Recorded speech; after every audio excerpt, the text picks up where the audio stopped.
Hi, it's Paul from Sailing Cape Louise, and as you can see, I'm not on the water. My car's out of action at the moment, so I can't tow the boat. So to get my nautical fix, I went to the Sydney Maritime Museum.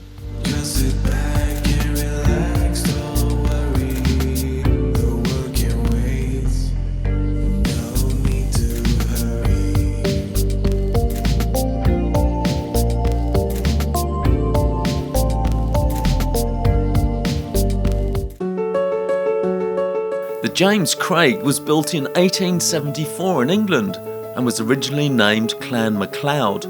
She had an iron-plated hull and a bark design rig, meaning there were 3 masts on which the main 2 were square-rigged and the mizzen had triangular sails.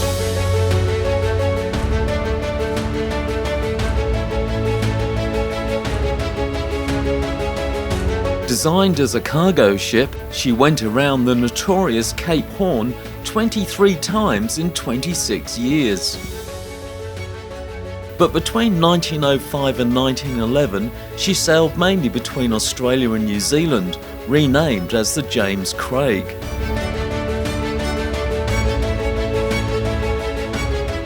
But the glory days of sailing ships were coming to an end, as they simply couldn't compete with steam.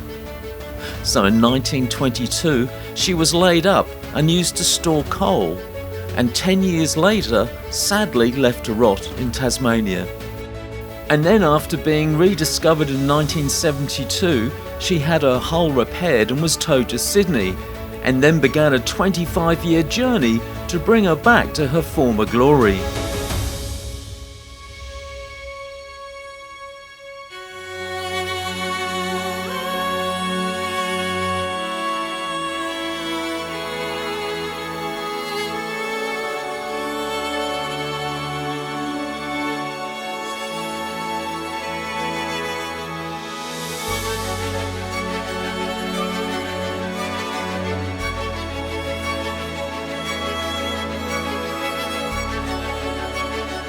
The living quarters have been meticulously restored and give a great insight to what life would have been like on these ships at that time.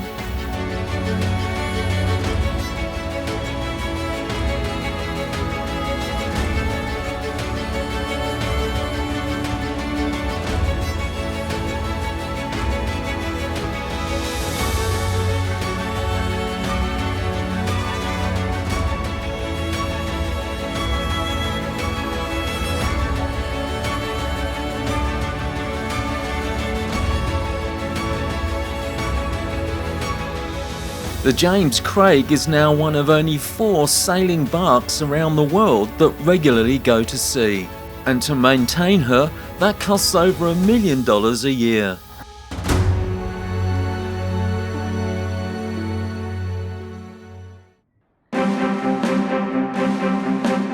Nothing beats the romance associated with tall ships in the sea than the replica of James Cook's Endeavour at the Maritime Museum. In 1700, the Endeavour was the first English ship to reach Australia, and Cook and his crew spent 4 months mapping the east coast. But it wasn't all plain sailing. She ran aground on a reef off Cooktown in far north Queensland and had to dump 6 cannons, thousands of gallons of water and tons of ballast in an attempt to stay afloat.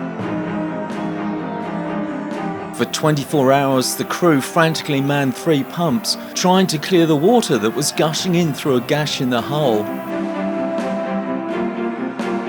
With not enough lifeboats for all the crew, it would have been certain death if the Endeavour broke up. But by tying a fothering sail over the hull, they managed to stem the flow of water and make it ashore. After repairs were made, they continued on a perilous journey north through the Great Barrier Reef, dodging reefs and shoals, and eventually made it to the Torres Strait, where Cook claimed the east coast of Australia for England.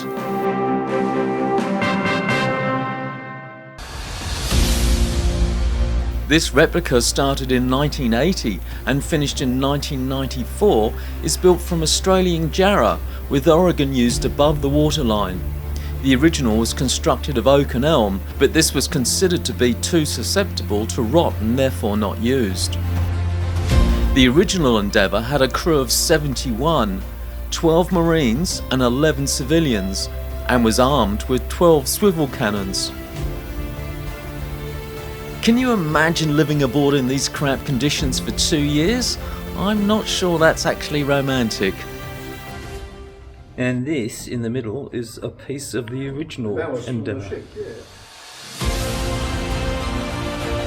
For 6 months in 1995, she replicated Cook's voyage up the east coast of Australia and then went on to New Zealand.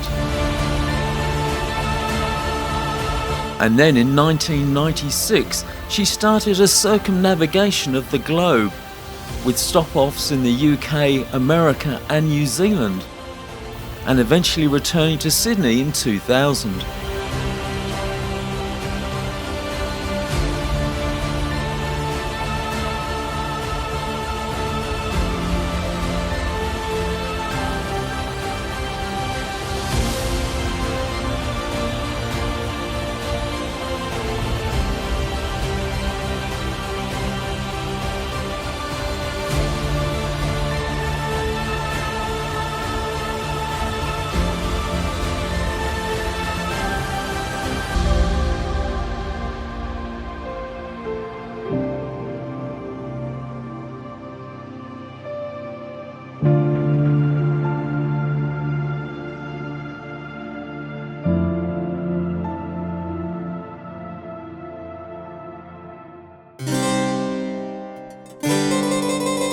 And here at the museum you can travel even further back in time, to the Tudor period of discovery and trade.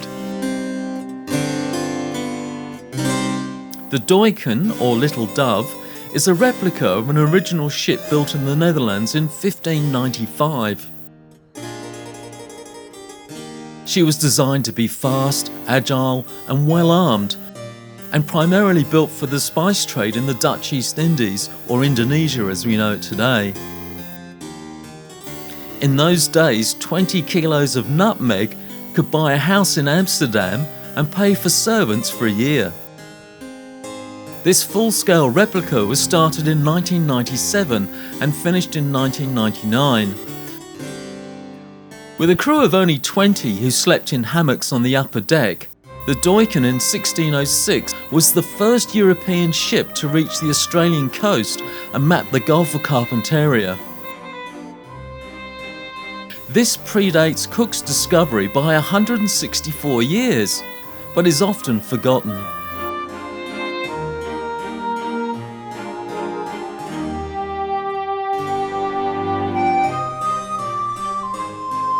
A whitstaff or vertical lever, which attaches to the tiller, was used to steer, as ship's wheels were not introduced until 1703. The Deutschen regularly sails with a crew of 6 and can reach speeds up to 7 knots. And just like other timber boats, rot can be a problem. Here, a spar is being replaced. So this is the original spar. As you can see, it's got a bit of rot. And it's become a bit delaminated as well. Yeah. With solid timber this size hard to source, now laminated Oregon is used. Yeah, and you can see it there, around there, see the delamination around there. Yeah.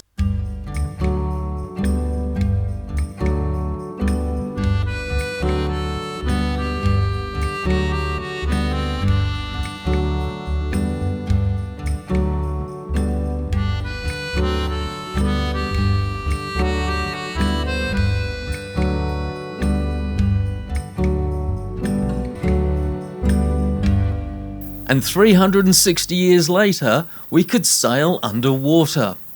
Okay, so I'm now going below decks on a submarine.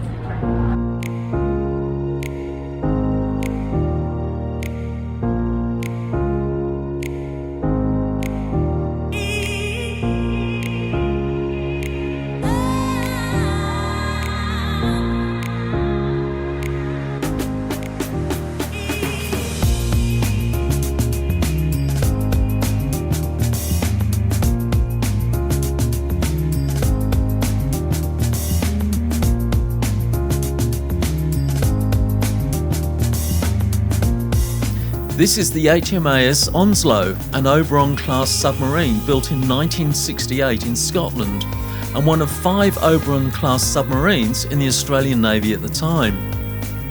She was decommissioned 30 years later in 1999, but during her service travelled the equivalent of 16 times around the world.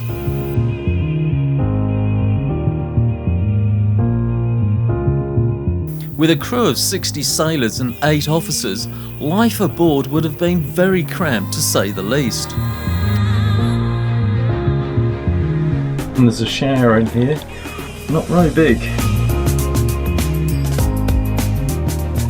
And this is the engine room. 2 supercharged V16 diesel generators provided 4,500 horsepower for the 2 electric motors, which meant she could reach 12 knots on the surface and 17 knots when submerged. Not a lot of room. There are bunks crammed in everywhere, and I imagine for the crew it would have been noisy, smelly and hot.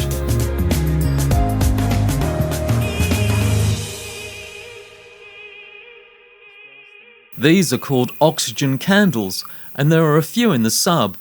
They produce oxygen from the chemical reaction between sodium chlorate and iron powder, which smoulders at 600 degrees centigrade.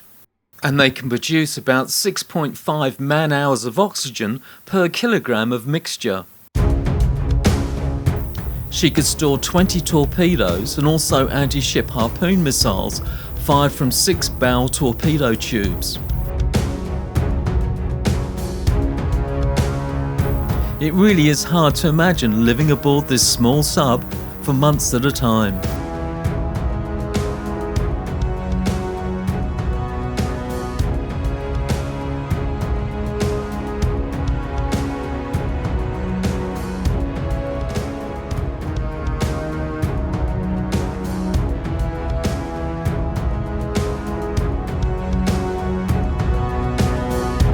The Oberon-class submarine. I hope you enjoyed my trip around the Sydney Maritime Museum, and it wasn't too much of a history lesson. I promise you I'll be back on the water next time.